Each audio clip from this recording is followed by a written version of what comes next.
Good day, everyone, and thank you for joining us for another timely discussion from the Foundation for Defense of Democracies. I'm Toby Dershowitz, Senior Vice President for Government Relations and Strategy at FDD. As many of you know, FDD is a research institute focused exclusively on foreign policy and national security. We're nonpartisan and take no foreign government funds. So we're recording today's event as crises have compounded in Lebanon. First, let me say that we are so saddened by the horrific loss of life and the massive destruction caused by the recent explosion of nearly 3,000 metric tons of ammonium nitrate in the port of Beirut. Many have said that it could have and should have been avoided. But that's not the only crisis facing Lebanon. The country is also facing a massive financial crisis stemming from corruption, mismanagement, and the nefarious role that Hezbollah plays in the Lebanese government. On top of this, the Lebanese government has just resigned, thrusting the country into a period of transition and uncertainty. And of course, the country's already fighting a pandemic. Literally hours before the Beirut port explosion, FDD published a major report on Lebanon's financial crisis, written by James Rickards, a renowned economist and an advisor to FDD's Center on Economic and Financial Power. He's also the editor of the financial newsletter Strategic Intelligence. Now, the report, simply put, is an anatomy of Lebanon's financial crisis, and it was published as Lebanon was in the midst of negotiations with the IMF. Those negotiations, as Jim will tell you, are not easy. In fact, the negotiations have been put on hold. Most, if not all, of Lebanon's banks are insolvent. Jim is joining us today to take us through his key findings. Also joining us today is Joyce Karam, Washington correspondent for The National. The National is an English language publication, news service based in the UAE. And I have to say, Joyce is one of the most astute reporters in Washington. Not only does she know the Lebanon file professionally, but Joyce was born in the country and she'll share her keen insights from all of these vantage points. Joyce, a warm welcome to you. Our final panelist is our own Tony Badran, research fellow for FDD, where he focuses on Lebanon, Syria, Hezbollah, and geopolitics of the Levant. Tony, too, was born and raised in Lebanon, and he's really an expert's expert. Policy professionals in and out of government rely on Tony for his thorough knowledge of every aspect of Lebanon. Today's program is one of many FDD hosts throughout the year. I invite you to learn more about FDD by looking at our website, fdd.org, and by following us on Twitter at FDD. Everyone following U.S. Middle East policy knows our moderator, my colleague Dr. Jonathan Schanzer, Senior Vice President for Research at FDD. John brings to his work at FDD years of experience as a terrorism analyst at the Department of Treasury, and he's written many seminal pieces on Lebanon and Hezbollah and will guide today's conversation. John, thank you so much for your superb work and for moderating today's discussion. The floor is yours. Thank you very much, Toby. It's great to be with all of you today. I'm going to dive right in with our panelists today and start to ask some questions. And I want to actually begin with Joyce. Joyce, if you could just share with us a little bit of what's happening right now in Lebanon. What is the political situation? What's happening on the ground? How are people responding to this explosion that rocked Beirut just a few days ago? Hi, John. Thanks, Toby. I mean, I think what we're seeing in Beirut on the ground is an aftershock from the tragedy on August 4th. We're still seeing protests. We're seeing a sense of trauma for those on the ground in Beirut. The general public is angry. They're seeking accountability. They're seeking change, and we're seeing a lot of finger pointing between the government, the customs authority, the port authority, but we haven't seen any sense of a transparent investigation. We saw the government resign, the Hassan Diab government resign just 2 days ago. which is a big development in the Lebanese sense, but it's not enough to calm the street or to meet the demands for accountability after, this is the biggest explosion in the country since the end of the civil war in 1990. Yeah, I can imagine that that's still something that the Lebanese people are trying to come to grips with. Joyce, I'm going to just follow up with one other question for you, and that is just in terms of how 2,750 of ammonium nitrate could just be sitting in the Beirut harbor in an unregulated warehouse for 6 years. How is that something that that can be explained by any of the authorities? I mean, I understand that the government is resigned, but that just seems really hard to swallow. I don't think there is a logical explanation. There isn't a logical explanations to a lot of things going on in Lebanon.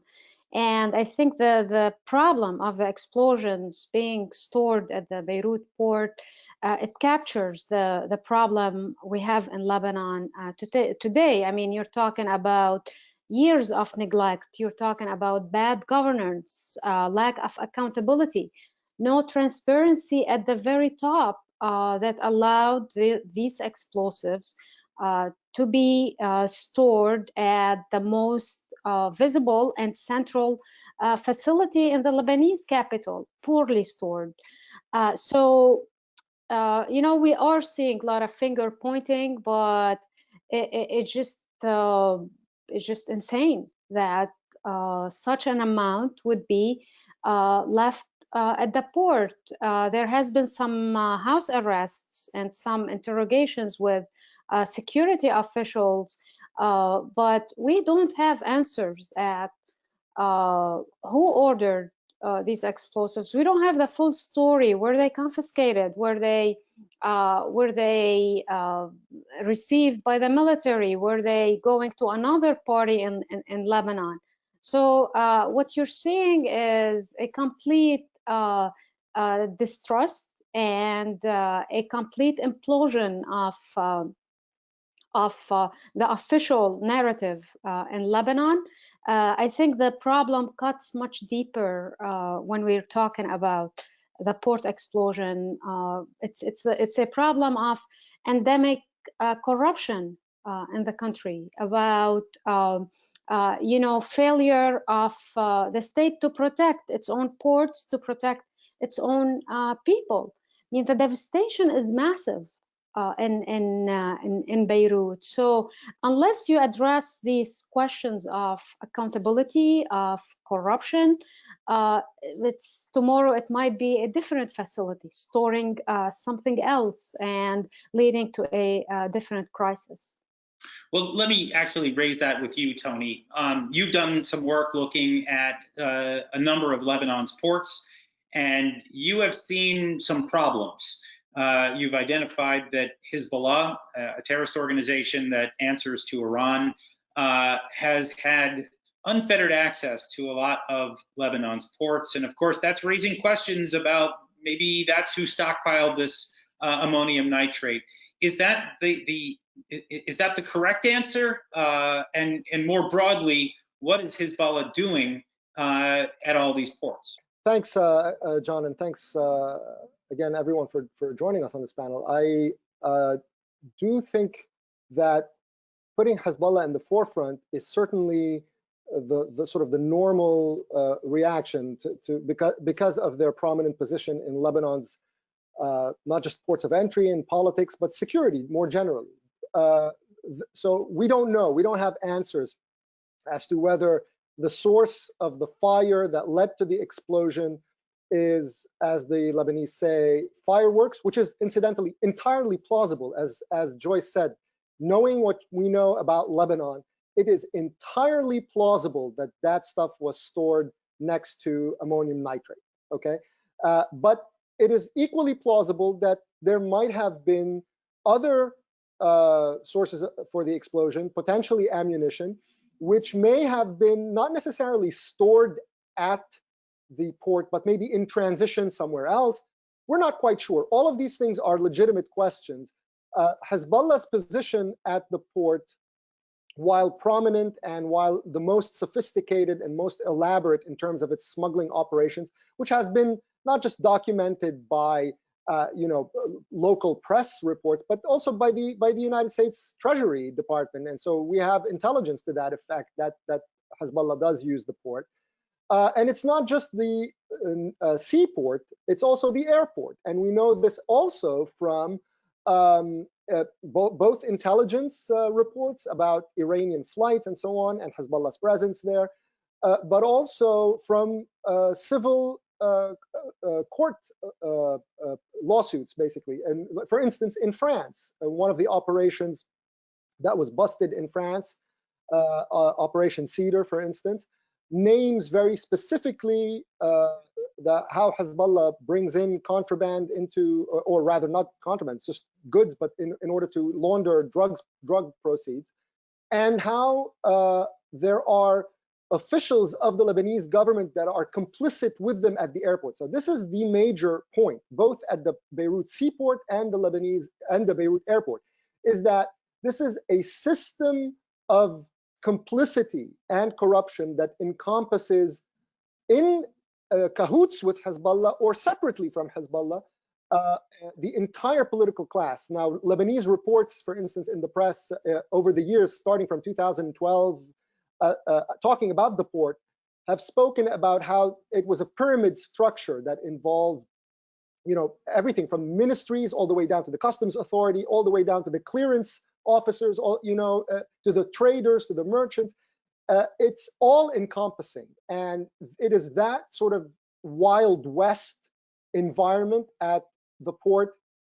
It's precisely the kind of system that allows Hezbollah to be what it is, but it's also the kind of system that allows for this kind of tragedy to happen. Thank you, Tony. I want to turn to you, Jim, in just a few minutes to talk to you about the economics of all of this. But first, a question to you, Joyce, about the assistance that's coming in response to the explosion.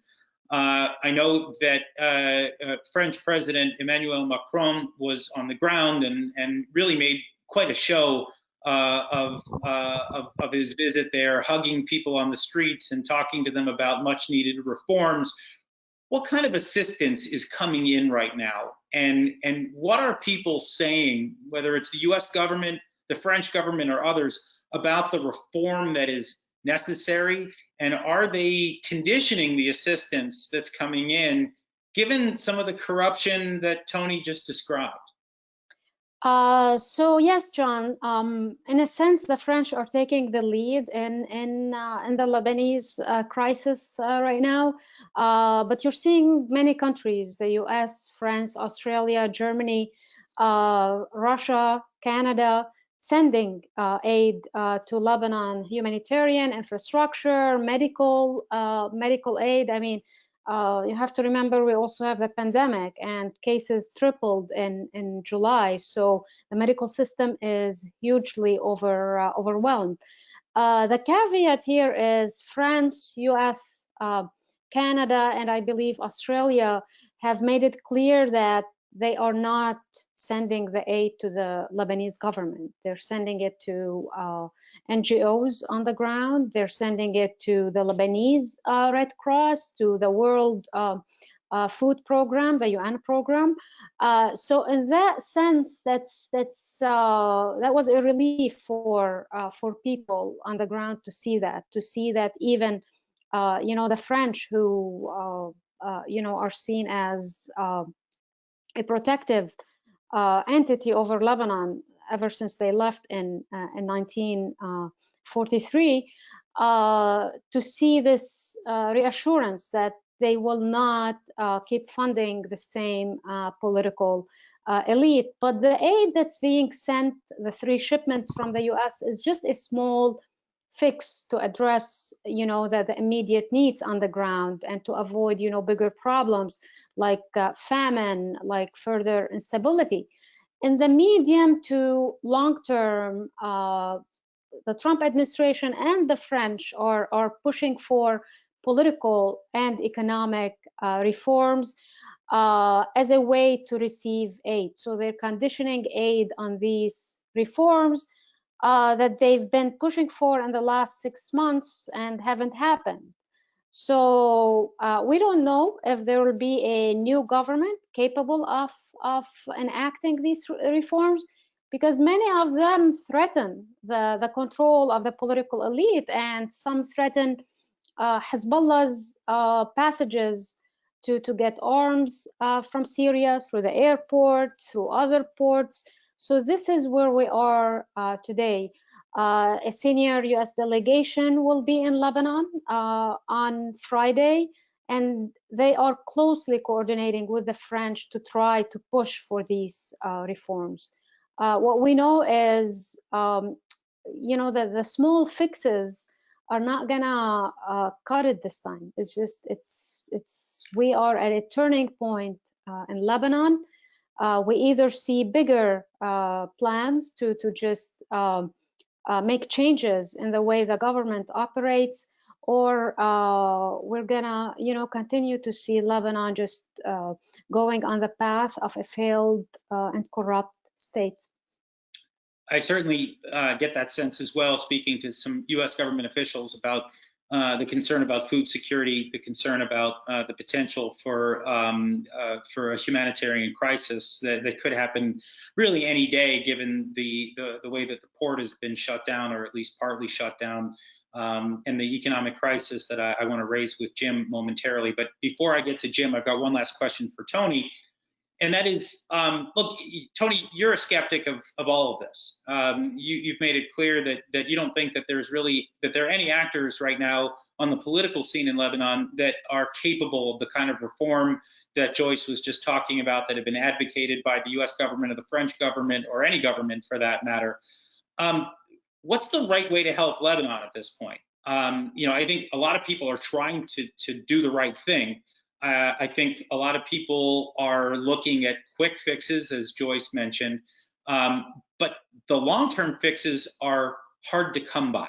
If you're going to make a recommendation right now, what should it be? And maybe also if you can just address how there appear to be differences of opinion even within the U.S. government about the right approach.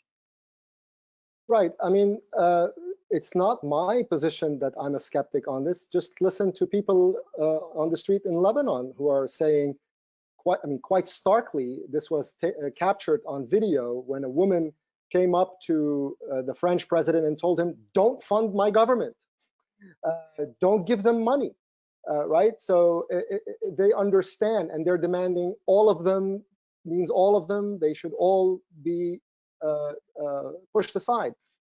Now, this is, however, not on the United States. This is on the Lebanese people to figure that out. The United States ironically, has a perfectly incoherent position. On the one hand, rhetorically, it says, yes, we want that. We want for the Lebanese, for a system of government that's responsive to the demands of the Lebanese people, that's non-sectarian, that's non-corrupt, that's democratic, meritocratic, all of that. And then at the same time, it says, well, we want to strengthen state institutions of the existing order, which is beating people up in the streets, which is the one that's, circling the wagons and defending its privileges and prerogatives in Beirut. And ironically, that's also what Emmanuel Macron wants. He wants a national unity government of all the sectarian barons and Hezbollah to lead the reforms of their own corruption. It's almost a joke. So I think on that, you're asking me what the solution. The solution is not to do that. I mean, let's not go down that path at all. And right now, Emmanuel Macron is leading us down that path. And one of the things Joyce mentioned, a U.S. delegation. There's reporting now from Lebanon coming up and saying that David Hale, who is going to be leading the delegation from the State Department, is carrying with him an offer to rebuild the Beirut port. Now, all of a sudden, we're moving stealthily from humanitarian assistance, which incidentally is becoming increasingly redundant as all of the nations start pouring in medical aid, fuel, wheat, etc., to now moving stealthily towards development and reconstruction, which is something entirely different, which then leads to the possibility of subsidizing the current order, especially if the French are seeing that the vehicle for this plan of theirs is actually the sectarian oligarchs themselves in a national unity government. So whatever it is that we do, it should not be that. Okay, that is a perfect segue for my questions for Jim Rickards. Jim, you've just produced a terrific report for FDD that is essentially is I guess we could call it a post-mortem of Lebanon's financial system. You've looked at the financial unraveling of this country, and you found some, I would say your findings were astounding, quite frankly. The numbers were staggering. Share with our audience a bit about what you found in looking under the hood at the Lebanese economy.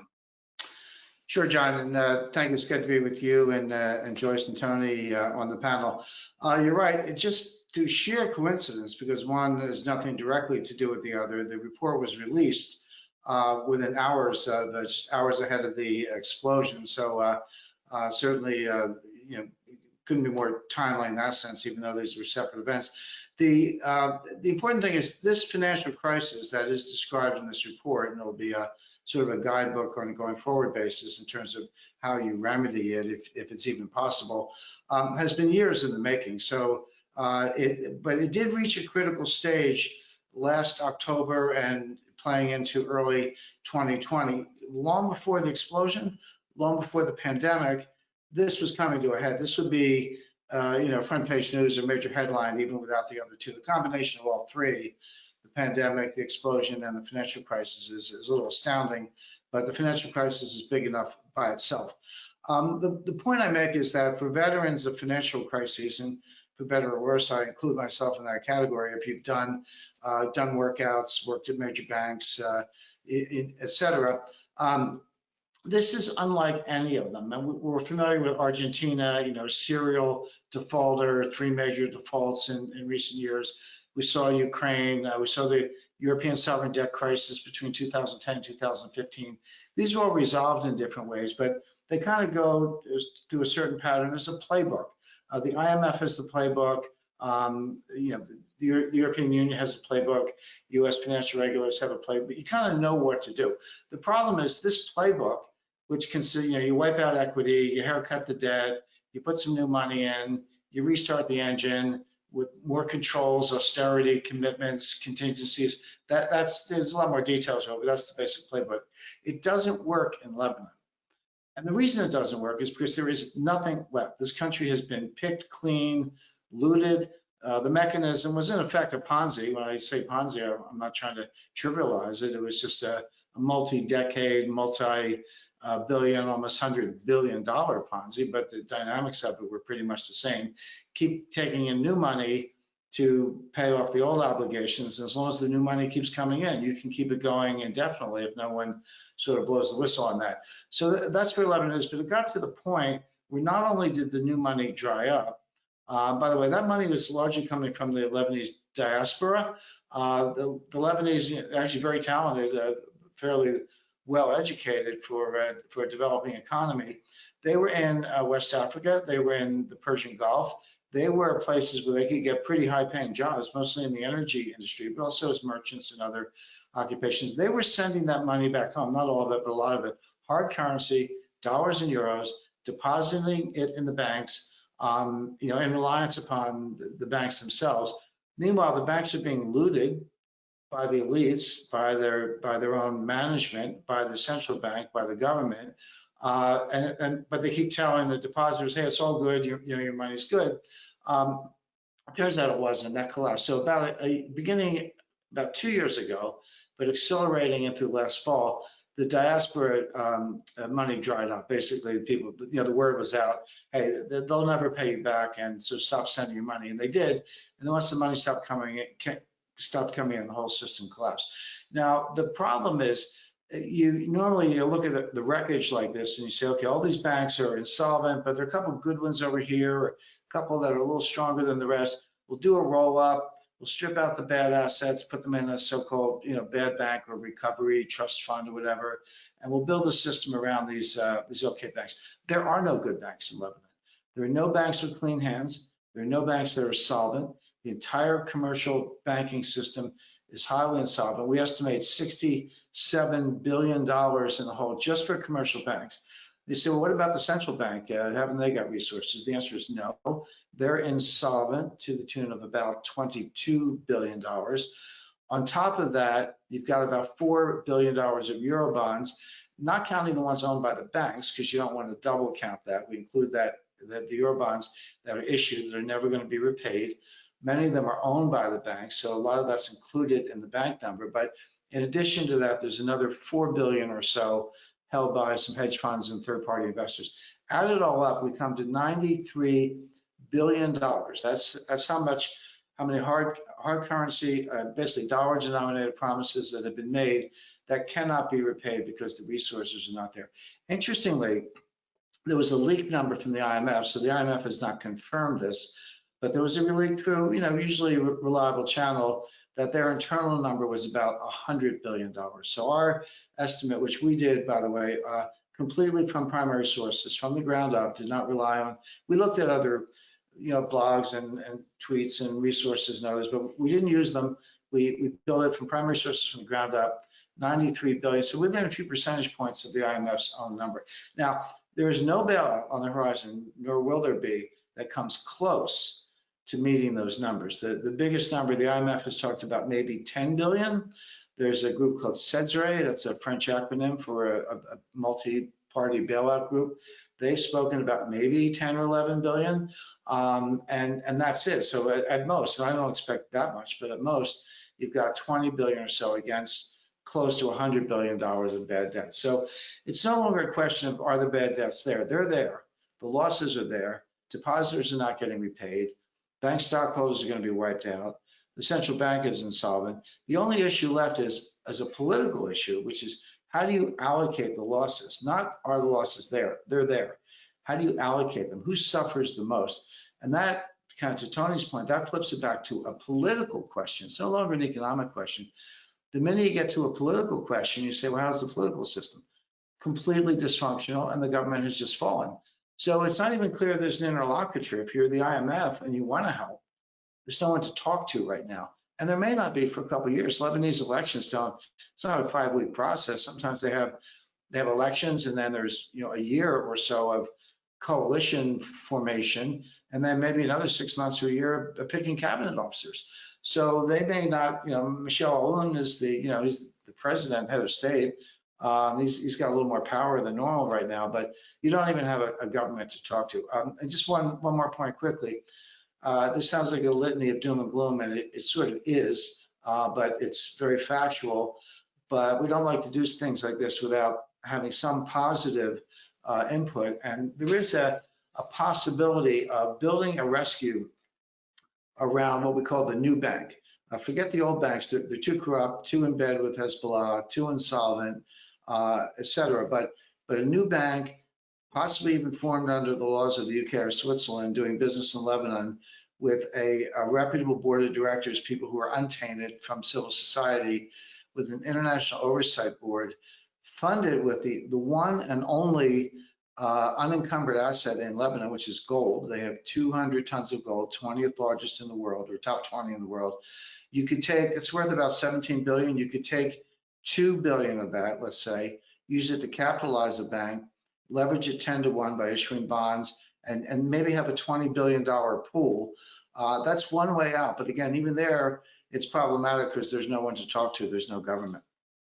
That was an unbelievable description of your entire report, which is, what, 55 or 60 pages. So thank you.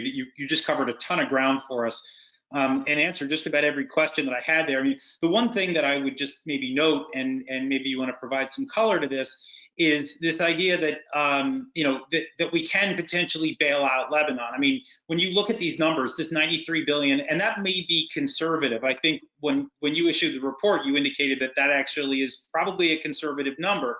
Right. That is astounding when you think about that the largest bailout by the IMF was Argentina, and that was 58 billion. So you're looking at a country that is 5 million people, tiny country with very little exports to speak of, very little in the way of being able to generate hard currency. And we're talking about trying to bail this country out through traditional channels, through that traditional playbook. It seems like we're going to have to just create, I mean, you mentioned the new bank idea. That's one idea, but it seems to me that we're going to have to come up with a new structure altogether. Does that sound right? Well, that does sound right. You make the point. This bailout, again, it won't come close to being 100 cents on the dollar, but if it were, it's more than twice as large, about twice as large as Argentina. But Argentina is a real country. They actually export energy, and they've got agriculture and meat and grain and wine and tourism, and Argentina has a lot going for it that Lebanon does not have, unfortunately. So you can't even imagine how you would start that. You could have something. Now, this is really touchy political ground, and I just want to make that clear. You could have something like an international bailout fund under the auspices of maybe the United Nations and the IMF, but although it would be a good opportunity for the U.S. to take a lead if we chose to, you would actually run the bailout from the outside, kind of what's going on with as Joyce referred to, with the aid for the explosion. Yeah, we'll provide aid, but we will not give it to your government. You could say on a larger scale, we will provide aid, but we will not give it to your government or your corrupt central bank. We will have a trust fund, if you will, administered by highly reputable independent third parties, and they will selectively provide aid as and when needed. But two things on that really quickly. Number one, it kind of smacks of the mandate. I mean, I know the mandate has a bad name. It's just another name for colonialism, but this is kind of financial colonialism, even though it might be the only thing that works.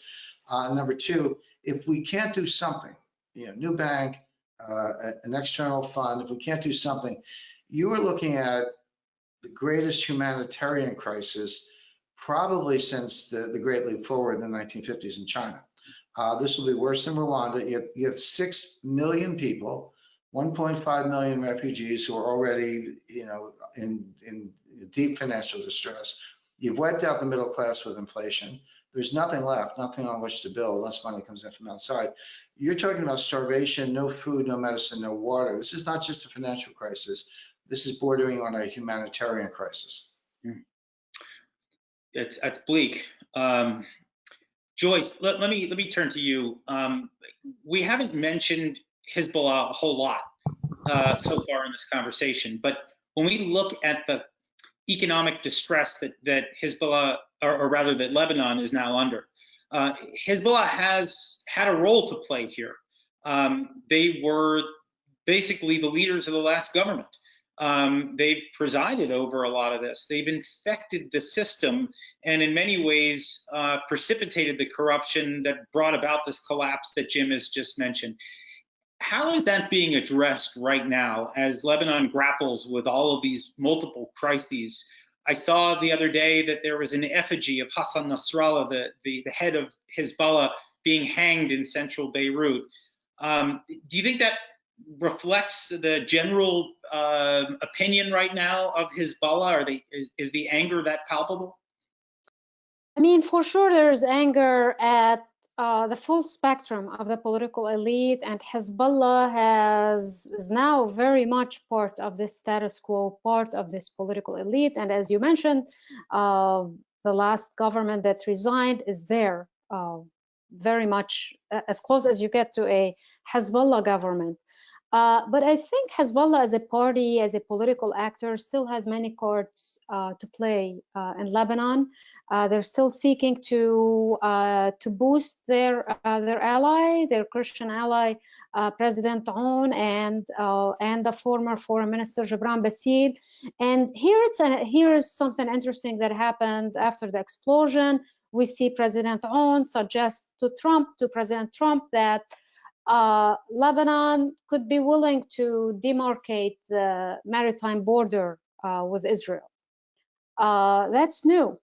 They welcomed US mediation. So is that Hezbollah through President Aoun seeking a political exit to just let off some of the pressure and bring in financial aid? We don't know. We'll see what David Hale will do in Beirut. But as far as the streets, as far as the protests that are happening, that we have seen way before the explosion, they started last October. They also happened in areas where Hezbollah is very strong, and there is every reason for Hezbollah to be worried right now.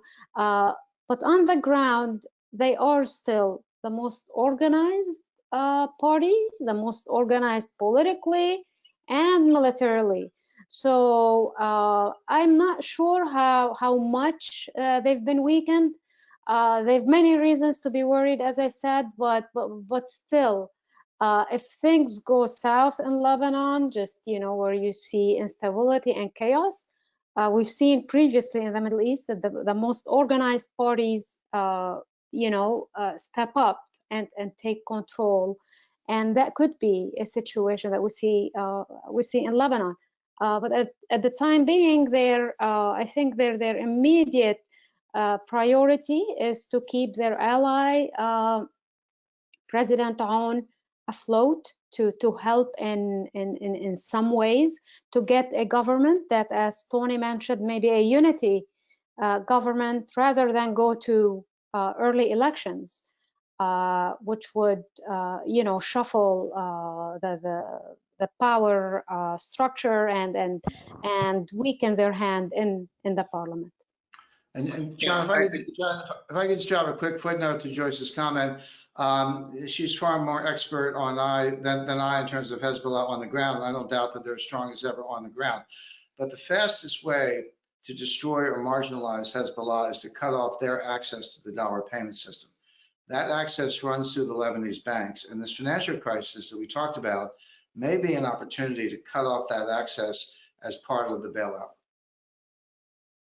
Yeah, and actually, I was going to ask you, Tony, if you could, Jim in his report talked about something that the system, we'll put that in quotes, the system, which is a description of the way that Hezbollah has insinuated itself into the banking system, into Lebanon's state finances.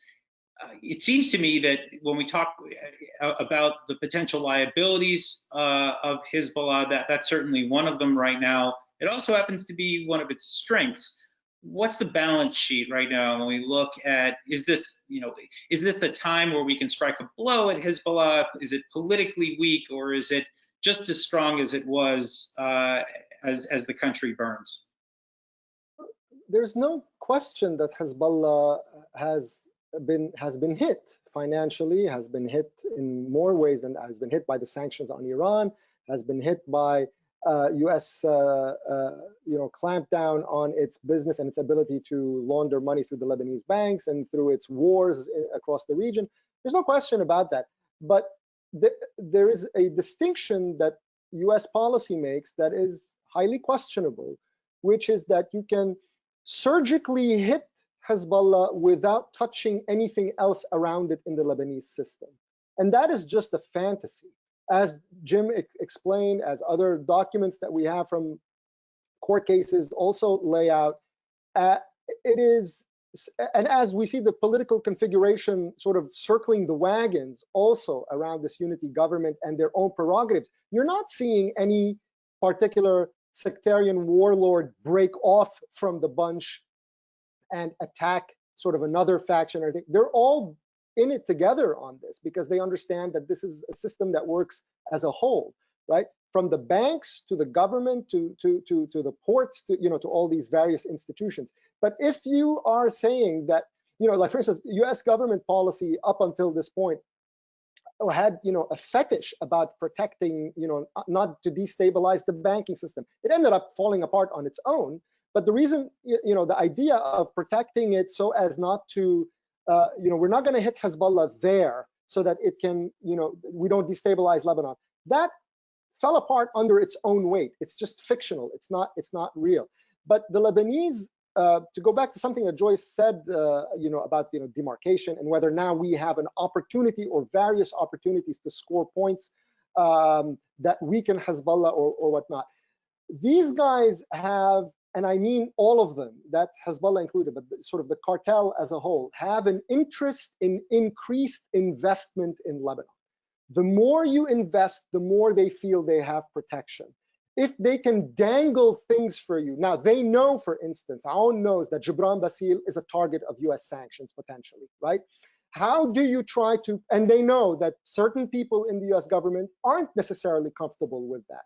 So how do you play on this? How do you try to dangle something to avoid such an escalation? You dangle talks about whatever you want.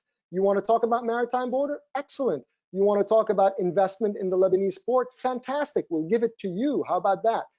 So all of these things, this is an old play, by the way, that Zarif and John Kerry played with Iran, right? I mean, you include so many international stakeholders to invest so deeply in it that you create effectively an umbrella so that you become immune to destabilization, if you like. And this is kind of what these guys are hoping for. It's what they hoped for with the LAF assistance, that it gives them a cover so that then the Israelis don't talk to them, don't hit them. They are doing it with UNIFIL. It's a big thing now. I mean, that's one of the other things that this whole demarcation of the border is about. Don't touch UNIFIL. Don't change its mandate. Don't get any more aggressive. Don't do anything with it. Just renew it as is. That's what the French want too. So you're just increasing different avenues that put this international umbrella over Lebanon. And to go back to one thing that Jim said about the mandate, I mean, many Lebanese might want this, the idea that their affairs be run by an international system of sorts, but Lebanon is not an American district or a French district or a UN district or anything like that, right? Ultimately, it claims to be a sovereign state for whatever that means, and it is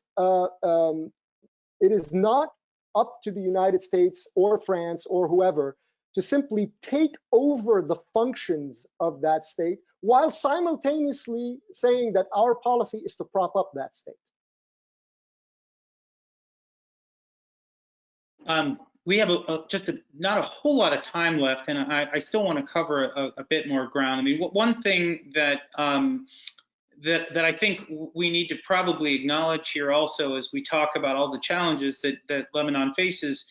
We talk about Hezbollah so far. We've talked about the finances, but there is also the concern that we have for conflict, specifically conflict with Israel.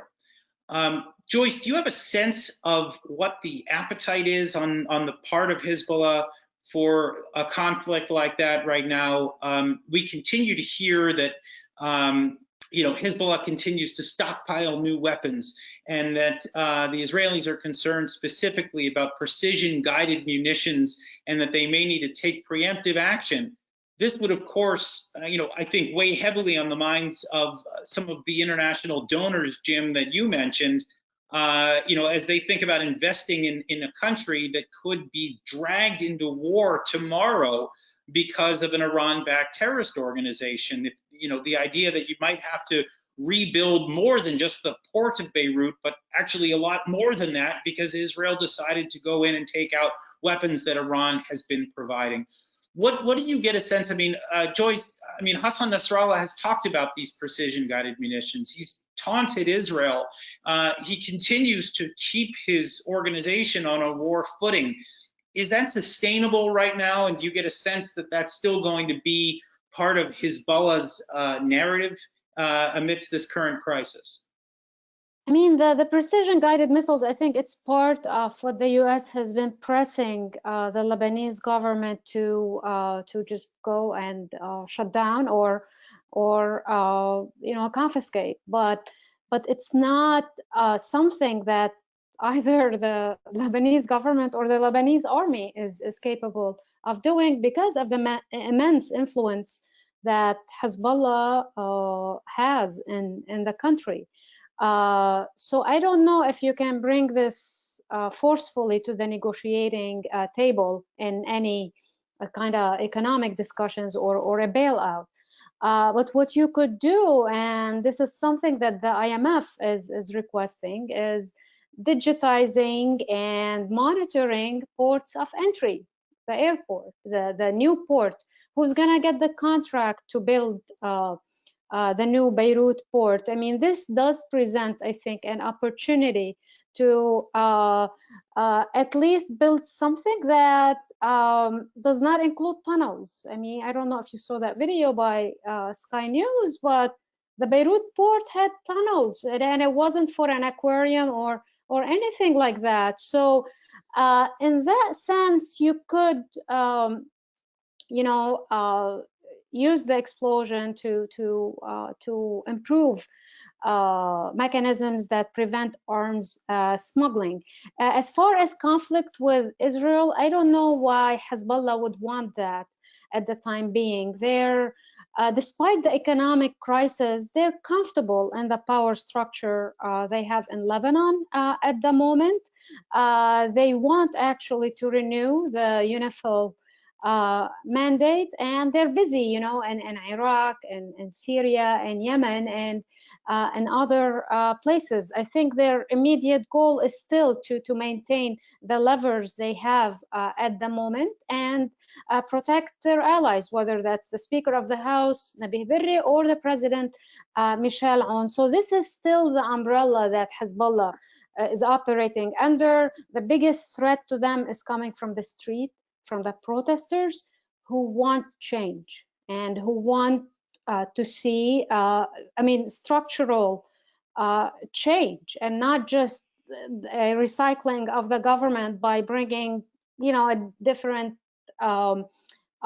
photos of leaders that have been with them all through all their lives. So this is the equation of where Lebanon is headed right now, and it's important for you know, U.S., France, others to steer the country in the right path, or this would just be another crisis in Lebanon. I mean, one of the things to remember also is that, you know, this aid that's being brought now, it's so multifaceted that you have fuel, wheat, medicine, and other commodities that are, a lot of which incidentally are government subsidized. So now you are taking off the central bank and the government the pressure of having to go through non-existent foreign hard currency in order to finance imports, because now you're bringing in some of these things, potentially enough for the next 3, maybe more months, so maybe towards the end of the year even. So now, ironically, the pressure on them to have to alter much as they're negotiating is being taken off as we, like I said, move stealthily away from humanitarian assistance to open-ended subsidies. Let me just turn back to the precision-guided munitions issue for a second. I mean, Joyce, I suppose I take your point that, you know, Hezbollah is in a position where they are probably more powerful than they've ever been, and why provoke a conflict that could weaken them. But these PGMs, I mean, the Israelis have made it very clear that they can hit within 10 yards of their intended target, that they could potentially evade Iron Dome or some of these other defenses. And they've made it also very clear that that this is the second most important threat to Israel, other than the Iranian nuclear program. They've called it a game changer. The language that they've used has been, let's just put it, we could say it's been alarming. So the question is, how do you get rid of these? And Tony, this brings me back to a question that I want to ask you, which is, you know, we have the LAF, the Lebanese Armed Forces. They're funded by the United States, right? The U.S. taxpayer funds the LAF. It should, in theory, be on the LAF to remove these weapons. By the way, it should probably be on the LAF to remove the 150,000 rockets that Hezbollah has stockpiled, the unguided rockets that it's stockpiled over the last 10, 15 years or so.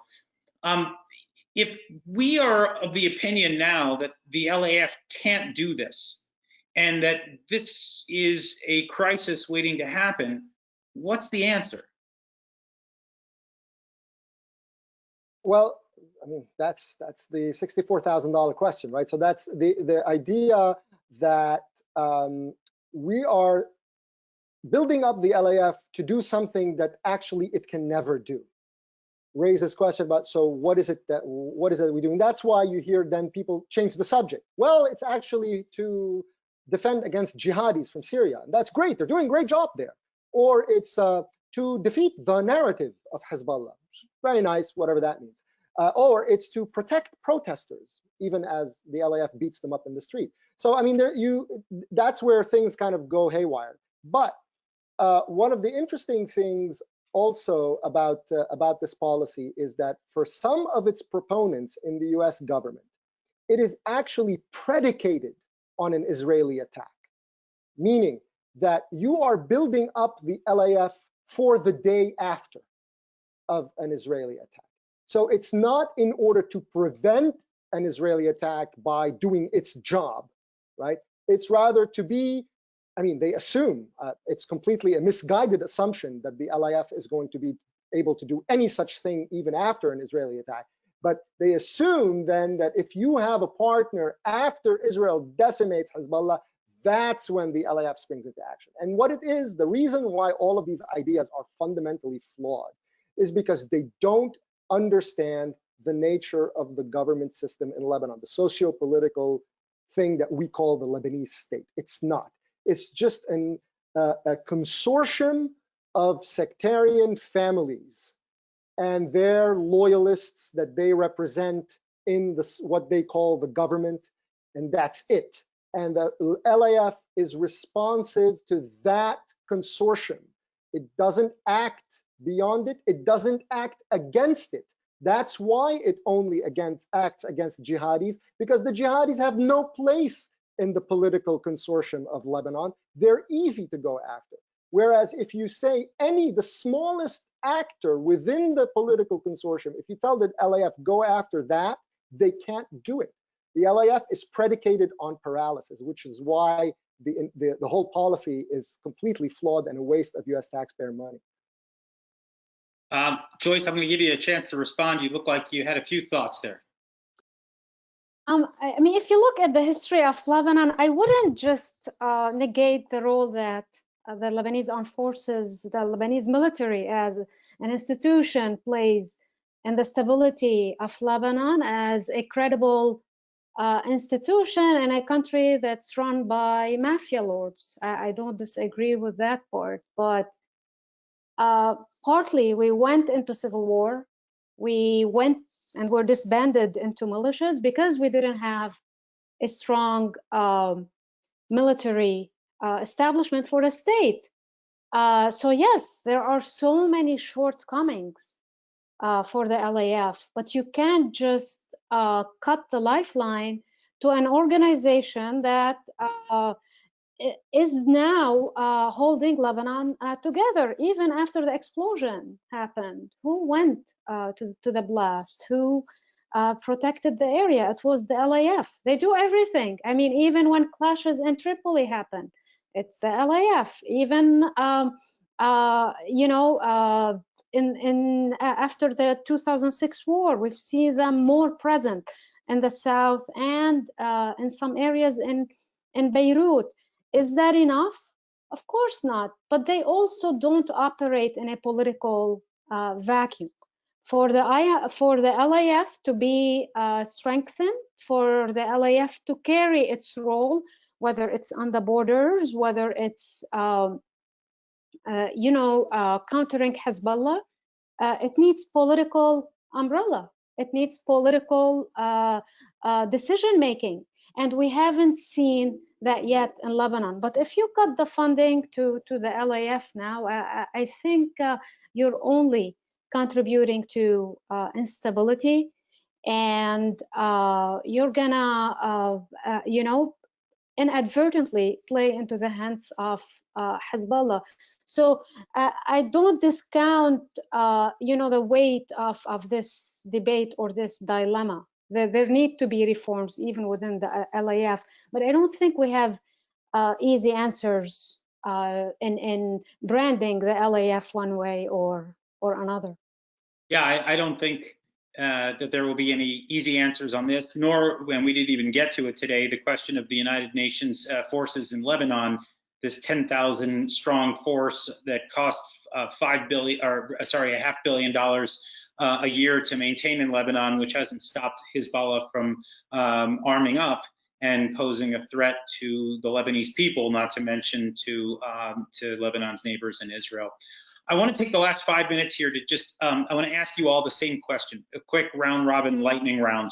And that is the question of, what has the US done right? What has it done wrong? And what it should do next? Jim, I want to start with you on the economic front. I think we're just at the beginning of the process here, but how would you critique US policy thus far? The U.S. hasn't done a lot right. We haven't been that proactive in the area. We've done a few things wrong, and the first thing I would point to is allowing the Lebanese banking system continued access to the dollar payment system through the U.S. correspondents. And it's not a secret, it's JP Morgan, Citi, Bank of New York Mellon, HSBC, which technically is not a U.S. bank, but has a huge presence here. I'm not saying that the United States should cut off access to all banks all at once, even though they are corrupt. But we could continue down the path of selective sanctions, pick a bank at a time, sanction it. The evidence is there. There's enough intelligence gathering and other information to do this. Cut them off in the dollar payment system. Let them fall one by one as a way of at least reducing, if not eliminating, Hezbollah's access. That would send the right message and would actually boost the role of civil society in trying to clean this up. Joyce, your thoughts?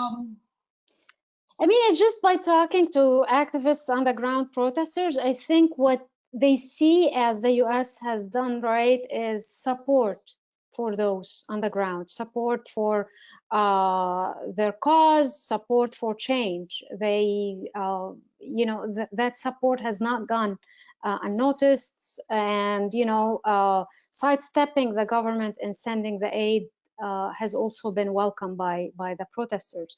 What is done wrong, I mean, in the view of the protesters as well. For example, last December, when David Hale went to Lebanon and held 2 hours, and I think it was 7 minutes, meeting with former Foreign Minister Gibran Bassil, that was seen as a kiss of death for the people in the streets. That this is the guy that they're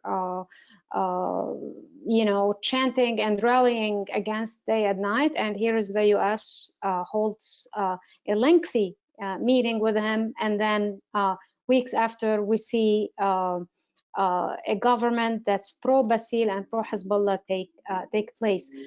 So the balance for, I think, the compass for US policymaking should still be the street in Lebanon, should be these people that are not tainted by the political corruption of the last 3 decades. Is that going to happen? I don't know. I mean, we all have cynical views about how Washington operates, but if you want long term and you want change in Lebanon, this is the only path forward. Arab Spring 2.0, it sounds like. Maybe, right? Tony, let me end with you. Your critique of US policy and what next steps should be. I think the good thing that the United States has done, in addition to all the various sanctions that it has placed on Hezbollah to try to kind of choke its revenue, and today the story that we saw in the Wall Street Journal, where it's talking about designating not just Hezbollah allies like Gibran Bassil, but people who are also around former Prime Minister Hariri, which means that there's a recognition that the system, that allies and so-called opponents of Hezbollah are all one of the same, essentially part of the same system. That is good. The danger in what the United States is doing is, to use a word that Joyce just used earlier, the idea that there's an opportunity right now, and that this opportunity can be pursued through further investment and tweaking of sort of moving around of the deck chairs within the Lebanese system. That is one of the main temptations of Lebanon that will lead you to crash hard, invariably. Resist the temptation to deepen your investment in Lebanon. Support people's demands and keep out of the way in that sense, while keeping the pressure on all of the people that the guys in the elite that the people are chanting against, and resist the temptation to increase, if anything, cut off, like UNIFIL. Just cut it off. Don't renew it. And with the Israelis, the same thing. Don't increase your investment in Lebanon. Just stay out of the way. If the Israelis want to hit, that's their business. They don't want to hit, that's also their business. That, I think, is my main advice, to resist the temptation that now we have an opportunity if simply we invest smartly here or there or so on. That always leads to failure. Okay, well, we're going to have to leave it there. I want to thank, on behalf of FDD, I want to thank you, Jim Rickards and Tony Badran and Joyce Karam, for what has been a fascinating conversation. And for those of you that have tuned in here, please keep an eye out for future events by FDD. You can find them on our website, fdd.org. And until the next time, thanks for joining and stay safe.